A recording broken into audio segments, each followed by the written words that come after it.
અમરેલીનો આત્મા કહી શકાય, હૃદય કહી શકાય એવો ટાવર અને એને રિસ્ટોર કરવાનું કામ આ વિસ્તારના પ્રતિનિધિ અને રાજ્ય સરકારના માનનીય મંત્રી ભાઈ શ્રી કૌશિકભાઈ વેકરિયાના સંકલ્પથી 3 કરોડ રૂપિયાના ખર્ચે આ ટાવર રિસ્ટોરેશનનું કામ એ શરૂ થઈ રહ્યું છે.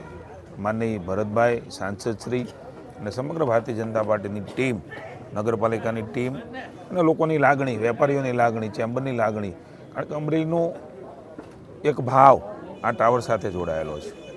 આપણી સંસ્કૃતિ, ધરોહર, સંસ્કાર એને સાચવીને પ્રગતિ કરવાની માનનીય મોદી સાહેબની જે નેમ છે ને એ પ્રકારે દેશને આગળ લઈ જાય છે, ત્યારે અમરેલીમાં પણ આ જ પ્રકારે કૌશિકભાઈના નેતૃત્વની અંદર આપણી અલગ અલગ પ્રકારની જે સંસ્કૃતિ, ધરોહર છે, આપણા સંસ્કાર છે એને જાળવીને, જેમ કે રાજમહેલ પણ 25 કરોડના ખર્ચે એ બની રહ્યો છે.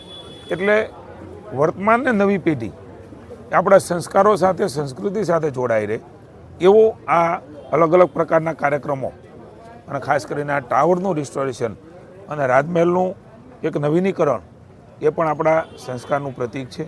હું ભાઈ કૌશિકભાઈને અભિનંદન આપું. જે પ્રકારે વેપારીઓનો ઉત્સાહ, વેપારીએ જે પ્રકારે સન્માન કર્યું, જે ભાવ હતો એ જે મને એવું લાગે છે કે અમરેલીમાં રહેતા હોય કે ન રહેતા હોય, એ વિશ્વમાં ક્યાંય પણ રહેતા હોય, ભારતમાં ક્યાંય રહેતા હોય, અમરેલીની બહાર રહેતા હોય, પણ ટાવર સાથેનું એમનું જોડાણ એ વિશેષ છે. ત્યારે 3 કરોડ રૂપિયાના ખર્ચે એક જે ટાવર હતો અને એનાય પ્રકારે એ ટાવરનું રિસ્ટોર કરવાનું કામ એ આર્કિટેક્ટોને સાથે લઈને રાજ્ય સરકારમાં ભૂપેન્દ્રભાઈના નેતૃત્વમાં, ભાઈ હર્ષભાઈના નેતૃત્વમાં થઈ રહ્યું છે. ત્યારે પુનઃ એકવાર અમરેલીની પ્રજાને, અમરેલીની જનતાને હું શુભકામના આપું છું. અને 1 દિવસ પાણી રોજે રોજ મળે એ પ્રકારનો સંકલ્પ ભાઈ કૌશિકભાઈ કર્યો છે. અલગ અલગ પ્રકારે જીઆઈડીસી અહીંયા લાવવાનો સંકલ્પ કર્યો છે.